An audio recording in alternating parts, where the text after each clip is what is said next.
Je m'appelle Florent Garcimore, j'ai 30 ans. J'ai étudié à Rennes, à l'Institut d'études politiques. Ensuite, je me suis spécialisé en cinéma, en production cinéma à Paris 1, Panthéon-Sorbonne. Et puis, je me suis tourné vers le piano et l'entrepreneuriat par ma rencontre avec Michel. Je m'appelle Michel Laborde, j'ai 62 ans. J'ai fait un début de carrière dans l'armée de l'air. Ensuite, j'ai changé de direction et je me suis orienté par coup de foudre vers la facture de piano où j'ai fait mes études, notamment à Hambourg et chez Steinway New York, chez Bosendorfer et d'autres maisons prestigieuses. Michel et moi nous sommes rencontrés dans un magasin de piano. Moi-même étant pianiste, lui aussi, passionné de piano Absolument, et on a eu beaucoup de points communs ensemble. ce qui nous a donné envie par la suite d'entreprendre à partir d'idées qui est découlées de nos discussions.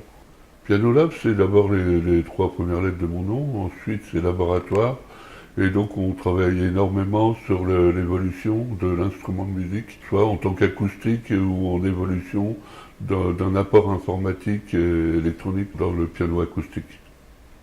Sur la relation intergénérationnelle, d'abord je tiens à préciser que c'est très drôle comme amitié parce qu'on ne voit pas d'âge l'un chez l'autre.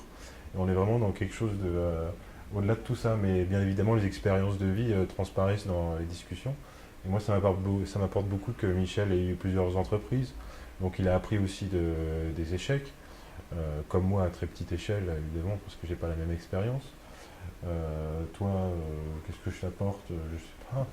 Ben, ce que tu m'apportes, c'est surtout une certaine fraîcheur, certain dynamisme, un enthousiasme. On est toujours là pour se soutenir l'un l'autre et sans cesse impulser une nouvelle dynamique à notre association, quoi. Donc, Ouais. mêlant l'amitié, le business, tout ensemble et surtout le plaisir du travail, quoi. Et l'humour aussi, Ah bah oui, on bon, s'est rejoint dans l'humour aussi. là on le voit pas, mais pour résumer Piano Lab, il y aurait le savoir-faire et le faire savoir.